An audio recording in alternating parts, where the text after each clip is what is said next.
Hello guys, welcome to my channel learn and progress.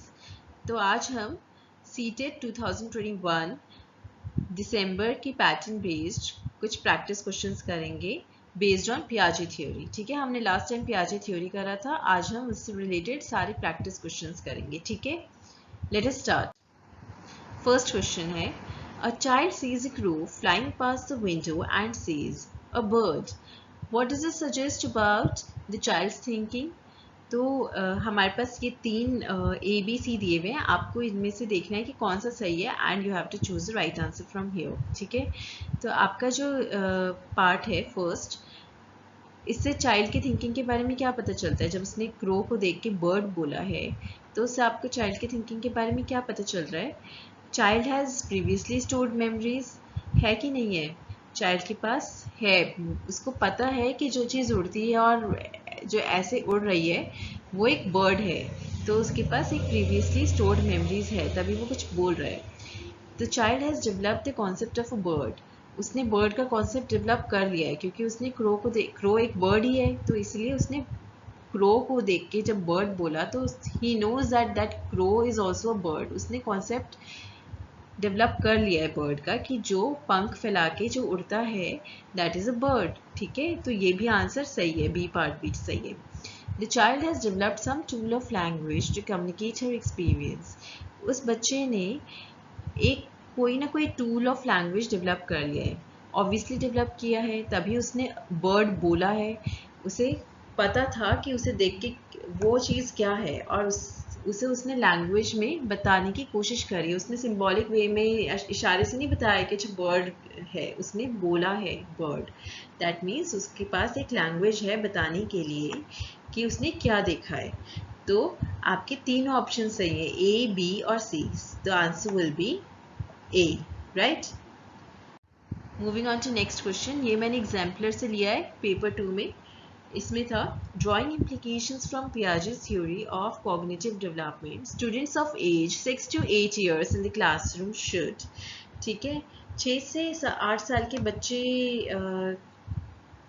को classroom में क्या करना चाहिए? ठीक है, 6 से 8 साल का बच्चा मतलब वो कॉग्निटिव कंक्रीट ऑपरेशनल स्टेज में जा रहा है। ठीक है, तो कंक्रीट ऑपरेशनल स्टेज में क्या होता है? Discourages thinking of alternate solutions to a problem.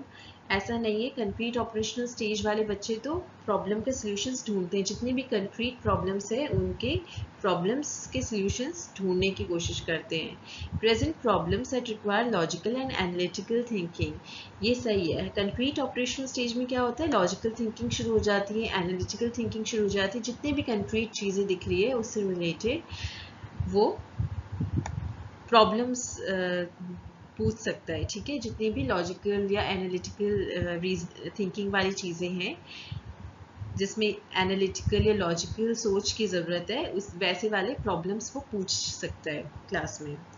Use situations that fit into child's existing schemas.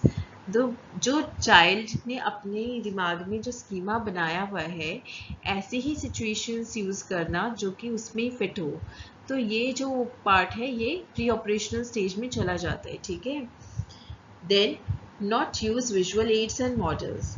अब कंक्रीट ऑपरेशनल स्टेज का बच्चा तो कंक्रीट थिंग्स को देख के ही समझता है, तो वो विजुअल एड्स और मॉडल्स देखेगा तभी वो चीज़ें समझेगा और उसमें लॉजिक निकालेगा। ठीक है, so the answer will be B. ठीक है, बाकी सारे ऑप्शंस गलत हैं।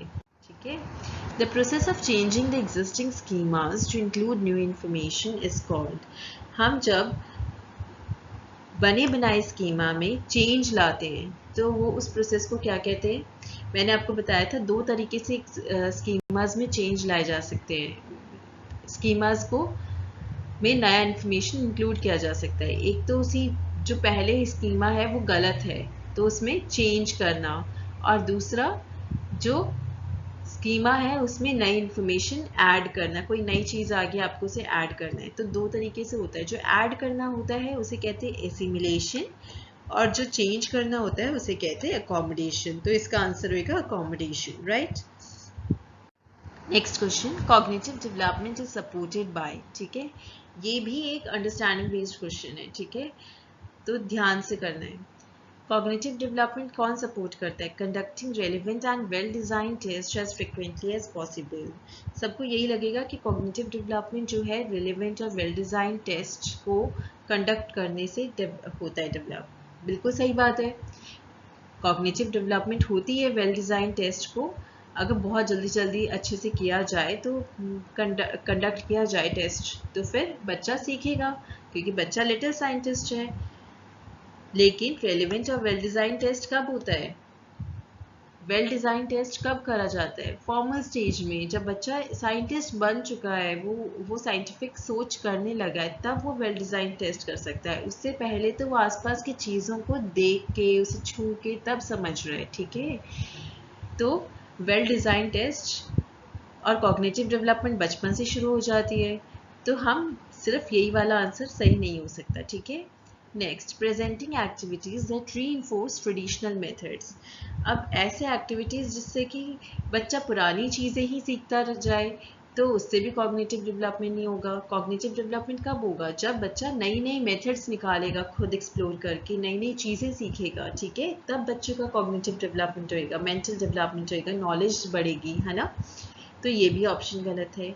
Providing A rich and varied environment. ठीक है, बहुत ज़्यादा रिच एनवायरनमेंट या बहुत ज़्यादा अलग अलग तरीके का एनवायरनमेंट बच्चे को देने से बच्चा ज़्यादा एक्सप्लोर कर पाएगा, ज़्यादा सीख पाएगा, छू के, उनसे इंटरेक्ट करके फिजिकल वर्ल्ड से। तो ऑप्शन सी बिल्कुल सही लग रहा है, मैंने टिक कर दिया है। बट अब मैं नेक्स्ट देखूंगी, focusing more on individual activities in comparison to collaboration. ठीक है, इंडिविजुअल एक्टिविटीज़ पर फोकस करना कोलैबोरेशन की जगह, तो ये तो गलत है, क्योंकि हमेशा बच्चा कोलैबोरेशन से सीखता है। ठीक है, हमेशा नहीं, मतलब इंडिविजुअल एक्टिविटीज़ और कोलैबोरेशन दोनों बहुत इंपॉर्टेंट होती है सीखने के लिए। ठीक है, the answer here will be C, providing a rich and varied environment. अभी कंप्यूटर बेस्ड क्वेश्चन होएगा, you just have to select it. ठीक है, और कोई झंझट नहीं है आपको पहले क्वेश्चन पेपर सॉल्व करके फिर उसे गोले करना, और उसमें बहुत टाइम लगता था। मतलब ऊपर का 25 मिनट्स तो आपको वो गोल करने में चाहिए था। ठीक है, 15 to 20 मिनट्स तो चाहिए ही होते हैं। तो अब आपको उसकी कोई चिंता नहीं है, आप आराम से आप समझ लें, आपको 15 मिनट एक्स्ट्रा मिल गए हैं पेपर सॉल्व करने के लिए। ठीक है, और इसमें कोई प्रॉब्लम नहीं है। ये अगर आपको कंफर्म है कि वो आंसर सही है, तो आप उसे क्लिक कर देना and move on to next question. और अगर आपको लगता है कि मैं ये क्वेश्चन कर सकता हूँ, डाउटेड है, तो उसमें एक और ऑप्शन होता है, उसे दोबारा देखने का। ठीक है, दोबारा उस क्वेश्चन पे आना, उसे पर्पल वो कर देना। ठीक है, तो आप वो करके छोड़ सकते हैं। ठीक है, next, children in pre-primary get satisfaction from being allowed to discover. They become distressed when they are discouraged. They do so due to their motivation to. Pre primary के बच्चे जो हैं वो डिस्कवर करना पसंद करते हैं, लेकिन अगर उन्हें डिस्कवर नहीं करने दिया जाए तो वो बहुत डिस्करेज होते हैं। तो ऐसा क्यों होता है? वो ऐसा क्यों करना चाहते हैं, डिस्कवर क्यों करना चाहते हैं? क्योंकि उनको किस चीज़ के मोटिवेशन होता है, वो अपना इग्नोरेंस रिड्यूस करना चाहते हैं। अब इग्नोरेंस रिड्यूस करना मतलब कि उन्हें पता है कि हम इग्नोर हैं, लेकिन एक छोटे बच्चे को नहीं पता है, प्री प्राइमरी के बच्चे को, कि हम इग्नोर है, हमें पता ही नहीं है चीज़ों का, इसलिए हमें पता करना है। ये कब आता है रिड्यूस द इग्नोरेंस? जब कंप्लीट ऑपरेशनल स्टेज में आता है और उससे ऊपर चले जाता है स्टेज में। ठीक है, तब बच्चा इग्नोरेंस रिड्यूस करने के लिए पढ़ाई कर रहा है। ठीक है, डिस्कवर कर रहा है। उससे पहले बच्चा खेल के लिए डिस्कवर कर रहा है, उसे अपनी एनर्जी कहीं ना कहीं यूटिलाइज करनी है, वो इसीलिए कर रहा है, वो इधर उधर घूम रहा है। ठीक है, और घूमते घूमते सीख रहा है। उसे नहीं पता वो किस डायरेक्शन में जा रहा है, क्या कर रहा है, उसे जो दिख रहा है, जो उसे अट्रैक्टिव दिख रही है, वो सिर्फ उसकी तरफ जाता है। ठीक है, अफिलिएट विद द क्लास, इससे कुछ लेना देना नहीं है। वो बच्चा बहुत सोशलाइज भी हो सकता है, उसे कोई बच्चा पसंद आ गया, उसके साथ ज़्यादा अफिलिएट करना शुरू कर दे, ये भी हो सकता है और नहीं भी कर सकता। तो ऐसा कोई भी मोटिवेशन नहीं होता उसको। Create disorder in the class, बच्चा कभी भी डिसऑर्डर क्रिएट करने के लिए नहीं करता। ठीक है, वो अपने खुद की एनर्जी को चैनलाइज करने के लिए करता है। उसे खुद कुछ ना कुछ क्यूरोसिटी है कि ये चीज़ क्या है जो अच्छी दिख रही है, ये चीज़ क्या है जो ऐसे घूम रही है ना। तो इसमें exercise their power, so the answer will B D, right. Next, A teacher shows two identical glasses filled with an equal amount of juice in them. ठीक है, बट टीचर ने उन्हें दो आइडेंटिकल ग्लासेस दिखाए हैं जिसमें इक्वल अमाउंट ऑफ जूस है. ठीक है, she empties them in two different glasses, one of which is taller. ठीक है, उसने दो ग्लासेस में उन्हें डाल दिया जिसमें एक तो टॉलर था और एक चौड़ा था. ठीक है, एक लंबा था ग्लास और एक चौड़ा था, लेकिन इक्वल अमाउंट ऑफ जूस है. ठीक है, दोनों में. She asks her class to identify which glass would have more juice in it. अब उसने बच्चों से पूछा कि कौन सी ग्लास में सबसे ज़्यादा जूस है. तो बच्चों ने क्या रिप्लाई किया? That taller glass has more juice. बच्चों ने सीधे बोल दिया कि बड़े ग्लास में जो लंबा दिख रहा है उस ग्लास में ज़्यादा जूस है, लेकिन वाइडर ग्लास में भी इक्वल अमाउंट था. ठीक है, तो इसका मतलब उसके बच्चों को किस चीज़ में डिफ़िकल्टी आ रही है? अकोमोडेट करने में. अकोमोडेशन नहीं हो सकता. अकोमोडेट करना मतलब जो एग्जिस्टिंग स्कीमाज है उसमें चेंज लाना. इसमें ऐसा कुछ भी नहीं हो रहा. ईगोसेंट्रिज्म, ये हमने पढ़ा था. कौन सा पढ़ा था? कंक्रीट ऑपरेशनल स्टेज में कंजर्वेशन का लॉ. ठीक है, कि अमाउंट सेम रहता है चाहे अलग अलग कंटेनर्स में भी हो. ठीक है, अगर एक कंटेनर से दूसरे कंटेनर में डाल दिया जाए तो डिफरेंट शेप के, तो वो अमाउंट सेम रहता है. That is called conservation. Right. तो दूसरा ऑप्शन क्या है? ईगोसेंट्रिज्म. ईगोसेंट्रिज्म तो हो ही नहीं सकता. बच्चा अहम केंद्रित बातें नहीं कर रहा इधर. ठीक है, वो लॉजिक उनका गलत है. बेसिकली उन्हें लॉजिक समझ नहीं आया. एक, ठीक है, कौन सा लॉजिक समझ नहीं आया? डीसेंटरिंग. डीसेंटरिंग मतलब कंजर्वेशन का ही लॉ उन्हें समझ नहीं आया. डीसेंटरिंग मतलब होता है कि उन्हें ये समझ नहीं आया कि ग्लास के शेप से अलग हो सकते हैं लेकिन उनमें लिक्विड सेम हो सकता है. ठीक है, उन्हें डीसेंटरिंग मतलब कंजर्वेशन का लॉ समझ नहीं आया. और रिवर्सिबिलिटी की तो बात ही नहीं हो रही. रिवर्सिबिलिटी मतलब बच्चों को अब जैसे मैथ्स के कॉन्सेप्ट में समझ आने लग जाता है कि 2 + 3 = 5, तो 5 में से 3 माइनस कर देंगे तो वो 2 ही बचेंगे. ठीक है, that is law of reversibility. अब वो रिवर्स करना शुरू कर देता है. जैसे कि पानी को आइस में कन्वर्ट कर दिया तो वो पानी तो उतना का उतना ही है. पानी जो है आइस में भी कन्वर्ट हो सकता है और आइस फिर पानी में कन्वर्ट हो सकता है. ठीक है, और अगर ये समझ आ जाए कि वो पानी उतना का उतना ही है, वो सिर्फ उसका फॉर्म कन्वर्ट हुआ है, that is law of conservation. ठीक है, वो कंजर्वेशन में आ जाता है. तो उन्होंने डीसेंटरिंग का मतलब कंजर्वेशन का लॉ नहीं सीखा है. ठीक है, उन्हें समझ नहीं आया ढंग से. Next, according to Piaget, which one of the following factors play an important role in influencing development? Piaget के अकॉर्डिंग कौन सा फैक्टर है जो कि बहुत इंपॉर्टेंट रोल प्ले करता है डेवलपमेंट में? तो इसका आंसर है experience with the physical world. क्यों? क्योंकि पियाजे ने कहा था कि वो लिटिल साइंटिस्ट होते हैं बच्चे और वह आसपास की चीज़ों को देख के परख के फिर सीखते हैं. ठीक है, इमिटेशन उसने डेफर्ड इमिटेशन की बात ज़रूर करी थी और वो भी सेंसरी मोटर स्टेज में, लेकिन वो एक बहुत इंपॉर्टेंट रोल प्ले नहीं करता. ठीक है, रीइंफोर्समेंट उसने रीइंफोर्समेंट की भी बात नहीं करी थी. और लैंग्वेज उसने कहा था वो थॉट के बाद आता है. पहले बच्चा समझता है फिर उसके बाद लैंग्वेज डेवलप होता है. तो लैंग्वेज भी इंपॉर्टेंट रोल प्ले नहीं करता. ठीक है, next question, the cognitive ability that comes in pre operational period is. ये मैंने सीटेट के 2016 के पेपर का उठाया है. और इन क्वेश्चंस के अलावा मतलब सीटेट के पुराने क्वेश्चंस सॉल्व करना बहुत इंपॉर्टेंट है. Keep on solving them again and again, क्योंकि बहुत बारी सीटेट में वही सेम पैटर्न रिपीट हुआ है. सिर्फ और सिर्फ इसका तरीका चेंज हो सकता है. ठीक है, आपको यही चीज़ ऊपर दे के ये पूछा जा सकता है कि कौन से स्टेज का है. ठीक है, हम इसका आंसर देख लेते हैं और फिर हम इसे चेंज करके भी देखते हैं कि ये कैसे क्वेश्चन आ सकता है. यही क्वेश्चन कैसे बदल के दे सकता है सीटेट. ठीक है, नेक्स्ट इसके ऑप्शन है ability of goal directed behaviour. Goal directed behaviour हमने कहाँ करा था? हमने करा था सेंसरी मोटर स्टेज में. सेंसरी मोटर स्टेज में क्या करा था हमने देखा था कि बच्चे के अब हाथ से अगर बॉल गिर जाती है, अब उसे पता है कि मेरी बॉल वहाँ पे गई है तो वो अपनी बॉल की तरफ जाएगा, चाहे कितने भी हर्डल्स आ जाए, चाहे बीच में कोई भी चीज़ पड़ी हो, उसके 10 खिलौने पड़े हो, लेकिन वो बॉल की तरफ ही जाएगा. तो वो गोल की तरफ जा रहा है. गोल डायरेक्टेड बिहेवियर शुरू हो गया. तो it comes in sensory motor stage. ठीक है, फिर उसके बाद ability to take others perspective. ये प्री ऑपरेशनल स्टेज का ही हमने एबिलिटी पढ़ी थी कि बच्चा जब ईगोसेंट्रिसिज्म से सबके बारे में सबका पर्सपेक्टिव लेना शुरू कर देता है। ईगोसेंट्रिक स्टेज किस में थी? सेंसरी मोटर स्टेज में, अहम केंद्रित सोच।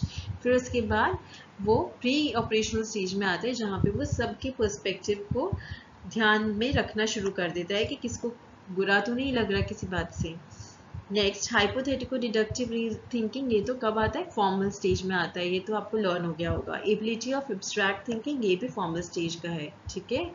तो the answer will be B. अगर मैं इसे चेंज कर दूं कि a child had egocentric thought towards an object. Now he has started taking and the viewpoint of others in taking a decision. So in what stage he is in according to Piaget? अगर मैंने इसे घुमा के ऐसे पूछ लिया तो आपको stages देखने पड़ेंगे और ये एक अंडरस्टैंडिंग बेस्ड क्वेश्चन हो गया। तो इसी से ही आपको पता चल गया कि क्या आंसर है और आप इससे हेल्प ले सकते हैं, ठीक है। तो पुराने क्वेश्चन सॉल्व करना बहुत ज़रूरी है। So let us move on to next question. According to Jean पियाजे, children in formal operational stage, ये सीटेट 2021 का ही क्वेश्चन है, ठीक है। फॉर्मल ऑपरेशनल स्टेज में क्या होता है कि नॉट कंजर्व, क्लासीफाई एंड सीविएट, ऐसा नहीं होता है क्योंकि कंजर्वेशन, क्लासिफिकेशन और सीविएशन किस में शुरू हो जाती है? वो कंक्रीट ऑपरेशनल स्टेज में शुरू हो जाती है। तो फॉर्मल ऑपरेशनल स्टेज में नहीं कर सकता, तो ऐसा हो ही नहीं सकता। Begin to engage in make believe and symbolic play, ठीक है। make believe और symbolic play किस में आते हैं? प्री ऑपरेशनल स्टेज में, ठीक है। are capable of hypothetical deductive reasoning and propositional thought, जहाँ पे भी hypothetical deductive reasoning आए तो मतलब समझ लेना ये formal operational stage का पार्ट है। तो ये आंसर तो बिल्कुल सही है। are bound by centration and irreversibility of thought, ये अभी हमने कहा था कंजर्वेशन और रिवर्सिबिलिटी के बारे में, ये कब आता है? ये आता है कंक्रीट ऑपरेशनल स्टेज में। और इन्होंने तो डिसेंट्रेशन की भी बात नहीं करी, सेंट्रेशन और इरिवर्सिबिलिटी की बात करी, तो मतलब कंक्रीट ऑपरेशनल स्टेज से भी पहले की बात करी है। ये सिर्फ आपको अंडरस्टैंडिंग के लिए मैं समझाए जा रही हूँ, क्योंकि ताकि आप क्वेश्चन सॉल्व कर सको, वहाँ पे आपको आपकी अंडरस्टैंडिंग सही रहे। One of the major accomplishments of concrete operational stages, ठीक है। concrete operational stage में क्या मेजर वो था? secondary circular reactions नहीं थे, animistic thinking नहीं थी, ये प्री ऑपरेशनल स्टेज के हैं, ठीक है। ability to conserve, ठीक है, ability to conserve ये सही आंसर है। कंक्रीट ऑपरेशनल स्टेज में हमने देखा था बच्चों को कंजर्व करने की एबिलिटी आ जाती है। हाइपोथेटिकल डिडक्टिव रीजनिंग किस में आता है? फॉर्मल ऑपरेशनल स्टेज में। और सेकेंडरी सर्कुलर रिएक्शंस ये किस में आते हैं? सेंसरी मोटर स्टेज में। वो रिपीट करते रहते हैं एक ही चीज बार बार, ठीक है। Next, drawing implications from Piaget's theory of cognitive development, a teacher of grade 6 to 8 in his classroom, ये सीटेट 2019 का पेपर। और अभी आपने देखा एग्जाम्पलर क्वेश्चन में भी यही सेम क्वेश्चन दे रखा है सीटेट वालों ने। तो पुराने क्वेश्चन जरूर सॉल्व करके जाना, उन्हें दो बारी रिवाइज करना, दो बारी सॉल्व करके जाना, 2 से 3 बारी, ठीक है। सो दैट आपका कॉन्सेप्ट उसी से क्लियर हो जाएगा। तो कॉग्निटिव थ्योरी वही टीचर ऑफ ग्रेड 6 to 8 क्या करेंगे, ठीक है। उन्हें क्या करना चाहिए टीचर को? Discourage use of logical arguments नहीं, क्योंकि 6 to 8 वाला किस में है? वो कंक्रीट ऑपरेशनल स्टेज में, और वहाँ पे लॉजिकल आर्गुमेंट्स को एनकरेज करना चाहिए टीचर को। तो ये आंसर गलत है। Present problems that require reasoning based solutions, ये सही है क्योंकि रीजन करना शुरू कर देता है। तो टीचर को ऐसे प्रॉब्लम्स पूछने चाहिए जो कि रीजनिंग बेस्ड हो, ठीक है। Use only concrete materials to teach a concept, अब टीचर सिर्फ और सिर्फ कंक्रीट मटेरियल नहीं यूज करेगा, बहुत कुछ यूज कर सकता है, ठीक है। तो हमेशा ज़रूरी भी नहीं है कंक्रीट मटेरियल हमेशा अवेलेबल हो, तो ओनली जहाँ पे भी वर्ड आए तो उसे हटा देना चाहिए, ठीक है। Then rely solely on prescribed syllabus, जहाँ पे भी आए प्रिस्क्राइब्ड सिलेबस पे टोटली रिलाई किया जा रहा है तो ये गलत है, क्योंकि एनसीएफ के अकॉर्डिंग कभी भी सिर्फ सिलेबस के अकॉर्डिंग नहीं चलना है, ठीक है। सीटेट हम कभी भी इस आंसर को कभी वो नहीं करेगा, ठीक है। तो हमेशा जैसे ही ये दिखे तो इसे एलिमिनेट कर देना, ठीक है, प्रिस्क्राइब्ड सिलेबस वाला। नेक्स्ट, हमने पिछले बार ही क्वेश्चन पूछा था, अंडरस्टैंडिंग बेस्ड क्वेश्चन था, पियाजे से related. A child has developed the ability to conserve and can arrange things from smallest to largest and vice versa. The thought processes are directed to real events observed by the child. ठीक है, आपको पता है ability to conserve किस में है, कौन से स्टेज में है, अरेंज करना भी smallest to largest and largest to smallest. फिर थॉट प्रोसेस जो है रियल इवेंट्स पे मतलब कंक्रीट इवेंट्स पे आ चुके हैं। The child can perform rather complex operations on problems as long as the problems are not abstract, मतलब कि जब तक कि प्रॉब्लम्स कंक्रीट है तब तक चाइल्ड परफॉर्म कर सकता है बहुत ज़्यादा कॉम्प्लेक्स ऑपरेशंस भी। ठीक है, मतलब बहुत ज़्यादा मुश्किल चीज़ें भी समझ सकता है। ठीक है, चाइल्ड कौन से डेवलपमेंट स्टेज पे है, तो ये आपको समझ आ गया होगा। कंजर्व वगैरह हम सब कर चुके हैं, ये है कंक्रीट ऑपरेशनल स्टेज, तो आपको इसका आंसर पता चल गया है। Now this is the question of the day, which of the following statements about children are correct according to पियाजे। इन चारों में से जो जो क्वेश्चन के आंसर सही है और उसके हिसाब से आप इसमें से सिलेक्ट करेंगे और मुझे कमेंट बॉक्स पे टाइप करके बताएंगे आंसर्स। ठीक है, thank you so much and have a nice day.